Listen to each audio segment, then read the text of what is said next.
ಸಾರ್ವಜನಿಕರೇ ಎಚ್ಚರ. ತೂಕುಡಿಯಲ್ಲಿ ಟ್ರಾಫಿಕ್ ಕಿರಿಕಿರಿ, ಜನಪ್ರತಿನಿಧಿಗಳಿಂದ ರೋಡ್ ಅಗಲೀಕರಣ ಸ್ಥಗಿತ.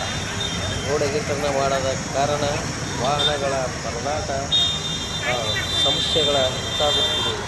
ಟ್ರಾಫಿಕ್ ಪೊಲೀಸರ ನಿಯಮಾನುಸಾರವಾಗಿ ನಿಯಮ ಪಾಲನೆ ಮಾಡದ ಕಾರಣ ಟ್ರಾಫಿಕ್ಕಲ್ಲಿ ವಾಹನ ಸವಾರರಿಗೆ ಸಾರ್ವಜನಿಕರಿಗೆ ಉಂಟುವಾಗಿದೆ.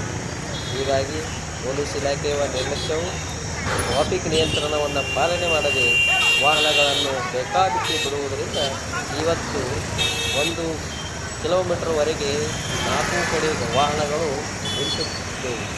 ಹಾಗಾಗಿ ಇಬ್ಬರು ಪೊಲೀಸರು ಬಂದು ತಮ್ಮ ಕಾರ್ಯವೈಖರಿ ತೋರಲು ನಿಷ್ಕಾಳಜಿಯಿಂದ ವಾಹನವನ್ನು ಪಾರು ಮಾಡುತ್ತಿರುವುದು ದೃಶ್ಯ ತಮ್ಮ ಮುಂದೆ ಎದ್ದು ಕಾಣುತ್ತಿದೆ. ಜನಪ್ರತಿನಿಧಿಗಳ ನಿರ್ಲಕ್ಷ್ಯವು ಹಾಗೂ ಟ್ರಾಫಿಕ್ ಪೊಲೀಸರ ನಿರ್ಲಕ್ಷ್ಯವನ್ನು ಸಾರ್ವಜನಿಕರು ಸುಲಭವಾಗಿ ಸಿಟಿಯಲ್ಲಿ ಸಂಚಾರ ಮಾಡುವುದು ಸಮಸ್ಯೆವಾಗಿರುತ್ತಿದೆ. ಹೀಗಾಗಿರುವುದರಿಂದ ಸಾರ್ವಜನಿಕ ಎಚ್ಚರಗೊಂಡು ವಾಹನವನ್ನು ಸವಾರಿ ಮಾಡಬೇಕು. ಇವತ್ತು 1-1.5 ಕಿಲೋಮೀಟರ್ ಮಟ್ಟ ಗಾಡಿಗಳು ನಿಂತು 1.5 ತಾಸು 2 ತಾಸುಗಳವರೆಗೆ ವಾಹನಗಳು ಚಲಾಯಿಸಿದವು.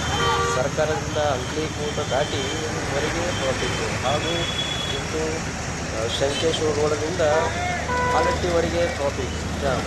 ಅಂದರೆ ತಾಲೂಕು ಪಂಚಾಯಿತಿವರೆಗೆ ಟ್ರಾಫಿಕ್ ಹಾಗೂ ಬಸ್ ಸ್ಟ್ಯಾಂಡದವರೆಗೆ ವಾಹನಗಳು ಸಾಲಾಗಿ ನಿಂತಿದ್ದವು. ಪೊಲೀಸರು ಇಬ್ಬರಿಂದ ಪೊಲೀಸರು ಹರಸಾಹಸ ಮಾಡಿ ಗಾಡಿಗಳನ್ನು ದಾಟಿಸಿದರು.